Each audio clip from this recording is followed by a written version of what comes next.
문제는 임성근이 김명수 대법원장하고 했던 대화 2020년 5월 달에 대화 녹취록을 공개하는 난 이런 사람들을 뭐라고 하냐면 양아치라고 합니다. 이게 반이라고 생각해봐요. 우리나라 국회의원 하나가 국회의장과 무슨 이유로 면담을 하는데 쉽게 표현하면 몰래 녹음한 거 아니에요. 황당한 그걸 밖으로 까. 또 행정부의 무슨 장관이 대통령하고 면담하는데 녹취해갖고 까. 이런 짓거리를 하는 자기 잘못을 인정 안 한다는 거잖아요. 저는 맨 처음에 기사가 잘못된 줄 알았어요. 녹취록이 예를 들면 이제 요즘 같은 경우는 뭐 이렇게 면담하거나 하면 면담 뭐 기록을 해놓고 누굴 만났다 이런 정도로 있어가지고 뭐 접수증 정도 되나 이렇게 이제 만났다는 표시 정도 그랬는데 이거를 지금 어떻든 간에 그때 2020년 5월에 대법원장이랑 면담을 하면서 본인이 핸드폰으로 녹음을 했던 아니면 뭐 전화기로 아니 뭐 이렇게 뭐 녹음기로 했던 녹음을 했다는 것인데 이게 너무나 당황스럽고 그리고 저는 이제 뭐 대법원장이 예를 들면 하셨다는 말씀이 지금 국회에서 예를 들면 방금 전에 탄핵 가결됐는데 그런 내용 가지고 논의가 있는데 잘못하면 그 탄핵 과정에 있어서 대법원이 방해하는 것처럼 보이면 바람직하지 않다라는 취지로 말씀하시는 거 이해가 되는데 네. 이 녹취록 일방적으로 이렇게 뭐 만든 것도 이해가 되지 않고 이렇게 까는 것 자체도 좀 부적절한 것 같습니다. 그러니까 처음부터 악의적으로 하는 거잖아요. 이거는. 그러니까 예를 들어서 자기가 지금 뭔가를 요구하러 갔는데 만약 안 받들어지게 되면 그 와중에 어떤 얘기를 하는지에 대해서 녹취를 한 다음에 자기가 유리한 내용이 있으면 이것을 까면서 어떤 협박이라든지 이런 식으로 활용하기 위한 정말 치졸하고 뭐라고 할 진짜 추잡스러운 행동을 좀 했다 생각을 좀 하고 있고 보통 이런 게 우리가 이제 을이 갑한테 어떤 핍박을 당했을 때 자기를 보호하기 위해서 나중에 이렇게 녹취하는 경우는 있는데 참 이런 사람들이 녹취까지 한다고 본다라면 정말 그 똥줄이 찼다. 정말로 본인이 이거 나 위험하다는 것을 인지하고 있었지 않았나 생각을 좀 하고 지금 있습니다. 언론들은 그 김명수 대법원장이 뭐 거짓말을 했다. 저는 그 프레임으로 맞추면 안 된다고 생각하는 게 그 취지는 전 정확하게 당신은 지금 탄핵당할지도 모르는 상황이고 뭐 그게 이제 그 시점이 이제 이탄희 의원과 뭐 어쩌고저쩌고 이렇게 맞추려고는 하던데 그러니까 이게 사표 수리 등에 있어서 김명수 대법원장도 임성근 이 사람이 탄핵당하는 부분을 굉장히 중요하게 본 것 같아요. 그런 차원으로 취지를 봐야지 뭐 그런 말을 한 적이 있네 없네 녹취록을 까내만해 하고 저쪽에서는 김명수 대법원장 뭐 탄핵하겠다 이렇게 나오는 이 부분은 사실 그 김명수 대법원장 탄핵하겠다고 했더니 이쪽 일부 분들도 뭐 찬성이다 하긴 했지만 사실은 제가 봤을 땐 그래요. 김명수의 위치는 되게 애매합니다. 그러니까 재판에는 관여할 수가 없어. 조국 장관님 같은 판결이 나와도 뭐 할 수 없지만 그분이 갖고 있는 건 법관들의 인사권 아니겠습니까? 결론적으로 말하면. 그걸 제외하고 나면 김명수 대법원장은 대법원에서의 마지막 최종심에서의 판결을 내릴 때 가장 중요한 역할로만 쓰이고 있는 것 같다는 것 때문에 우리들 입장에서는 6년짜리 대통령보다 임기가 긴 대법원장을 임명했지만 당시 한 게 뭐 있어?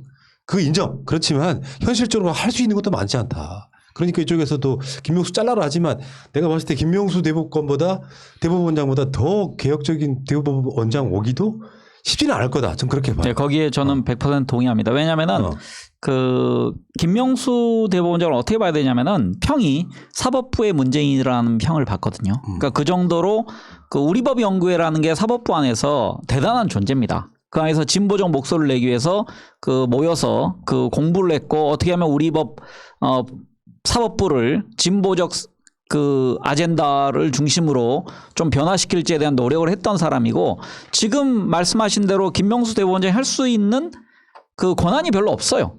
그러니까 사법부 내에서 그러니까 행정적 처리, 승진, 인사로 하는 거지 개별적인 판결에 대해서는 개입할 수 없는 거거든요. 그러니까 개별적인 판결을 하면 지금 임성근처럼 되는 겁니다. 탄핵당하죠. 네, 탄핵당하는 거리고 지금 일부 우리 쪽 세력에서 김명수 대법원장 뭐 이렇게 물러나라 이거 하는데 저는 그런 공격은 좀 과도하다 생각하고요. 그다음에 그 임성근 부장판사 이 서울고법 형사부장판사는 가장 센 요직이거든요. 그러니까 법원장 승진이 예정돼 있는 누구나 그 자리에 가면 그냥 가게 돼 있는데 영순위에 해당하는 자리인데 그 면담하는 거 보면 그냥 좀 다독입니다. 후배를. 지금 내가 그 자네의 사표를 받게 되면 우리 사법부 전체가 흔들릴 수 있다. 그래서 그 본인이 사표를 수리할 수 없음에 대해서 이렇게 차분히 이렇게 설득하는 과정 그게 한 40분 정도 면담을 했다고 그러는데 그중에 아주 일부를 이렇게 나중에 지금처럼 까는 건 악마의 편집옥은 정말 양아치 짓거리를 한 겁니다. 맞습니다. 그 여기 보면은 다른 기사에는 무슨 내용이 나냐면 그 임 부장판사 변호인이 이런 말을 해요. 그 이제 그 임성근 부장판사가 연임 신청을 하지 않았는데 이 부분 관련해서 이렇게 얘기를 합니다. 뭐라고 얘기하냐면 결코 탄핵당할 것이 두려워서 연임 신청을 포기한 것이 아니다. 결코 탄핵이 두려워서 연임 신청을 포기한 것이 아니다라는 것을 분명히 알고 있어야 될 사실인 것 같습니다. 맞네. 네, 맞네요. 탄핵당할 것을 두려워서 연임 신청을 포기한 것이 아닙니다. 그거 분명히 알고 계셔야 돼요. 야, 근데 진짜 내가 이 전 방송에 이제 친일파 얘기하면서 했던 이야기인데 일제히 부역했거나 독재히 부역한 것까지는 백보 양보하면 이해할 수도 있어요. 백보 양보하면요. 그럼 이제 요거 양마의 편집을 해가지고 이해할 수 있다고 하지 말고 문제는 그런 일이 벌어지고 났을 때 우리나라 판사들의 판결이 잘못된 게 얼마나 많습니까? 나중에 십수년 막 수십 년 후에 재심 신청하고 막 이런 경우 많잖아요. 그러면 거기에 대해서 반성이나 사과를 하는 것도 방법이거든요.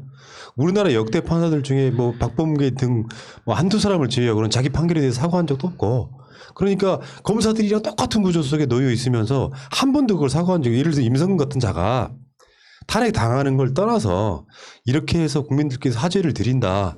솔직히 말씀드리면 그 상황에서는 어쩔 수가 없었다라든지 이런 식의 자기 양심 선언 내린 자기 고백 같은 걸 해주면 그런 선례가 사라지는데 지금 얘 말은 그거잖아요. 자기는 잘못한 게 없다는 거잖아요.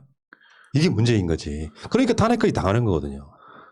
법원에서도 잘못은 있다라고 얘기를 했었는데 본인은 잘못이 없다라고 하고 있고 어쨌든 대법원장한테는 우리가 이로써 새로운 걸 알았으니까 까방걸 한두 장 드려야 되는 거 아닐까. 만약에 이때 후배라고 해서 그래 그럼 사표 써 이랬으면 탄핵이 안 되는 거잖아요.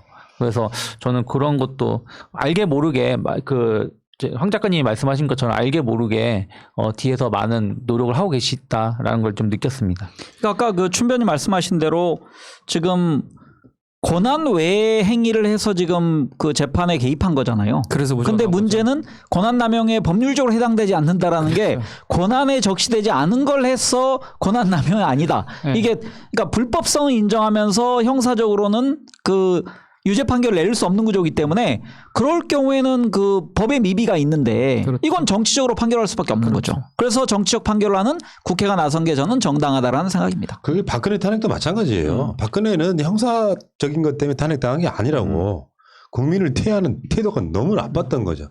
자기한테 이제 권력을 주어줬는데 최순실한테 사실상 국정을 위임하는 상태에서 텔레비나 보고 자빠졌고 시술이나 하고 자빠졌고 국민이 죽어갈 때는 아무것도 하지 않고 이것들이 다 작용해서 탄핵을 시켰던 거고 지금 재판받는 것과 박근혜 탄핵은 완전히 다른 개념인데 잘못된 무슨 뭐 형사법적인 부분에서 탄핵당한 줄 알고 계시는 분들은 착각입니다. 탄핵은 그런 부분이 아니에요. 자, 어쨌건 임성근은 참, 이런 양아치들 보고 있으면 참 답답해. 나도 가끔씩 그런 경우 있거든요. 가끔씩은 아니고 어쩌다 있는 경우인데 어떤 대화의 과정이 필요하다고 생각이 들어서 녹음 같은 걸 하는 경우가 있어요. 통화라든지 이런 거를. 근데 이걸 까면 쟤를 죽일 수 있어. 근데 까본 적은 없어요. 이유는 뭐냐면은 그렇게까지 녹취를 해서 막 이걸로 막 지지고 볶고 하는 것 자체를 내가 좋아했던 사람과의 어떤 관계를 그렇게 망가뜨리고 싶진 않더라고요. 그러니까 요거는 내가 봤을 때 이걸 몰래 녹취하고 하는 이런 것 자체가 탄핵 당할 만한 놈이에요. 자기는 끝까지 살겠다는 거잖아. 이제 오늘인가 어제 공개했잖아 이 내용도. 네. 사실은 계속 가지고 있다가 히든 카드로 나름대로 썼다고 생각하는 것 같아요. 정말로 최후까지 버티고 있다가 이 정도 카드 꺼내면 탄핵이 안 될 거야라고 생각하는 것이 아닌지 그런 저희가 숨어 있는 것이 아닌지 조심스럽게 생각해 봅니다. 알겠습니다. 임성근 탄핵 됐다는 말씀드리고 역사적인 날이 됐다는 말씀도 드리겠습니다. 그리고 우리 4명의 일치한 의견. 헌재는 인용을 할 것이다. 네, 틀려도 하라고 돼. 얘기를 해야죠. 인용할 것이다. 네, 인용하라고 얘기를 해야죠. 우리가 인용이 된다는 이야기를 많이 해야 그럼요. 실제로 인용 가능성이 높아져요. 그럼요. 국민 여론이 굉장히 중요합니다. 네.